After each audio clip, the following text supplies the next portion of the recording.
Africa Content TV.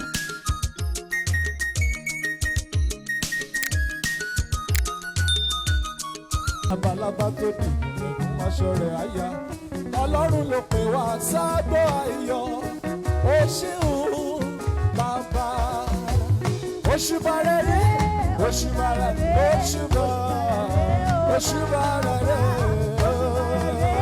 òṣùbà rere òṣùbà rere ọ̀rẹ́ bí Jésù kò sí láyé yìí Jésù nìkan lọ̀rẹ́ òtítọ́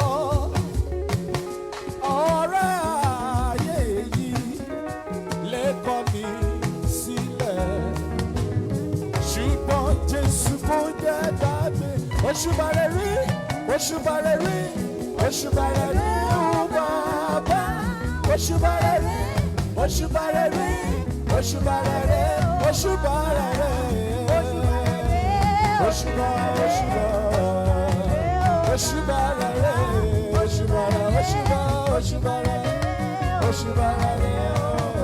I will never be ungrateful to you, Lord. I will never be ungrateful to you. Ẹ̀mí inú àwọn wòlíì yẹn ṣe Ọlọ́run Ẹ̀dínkẹ́ Àlàbí o.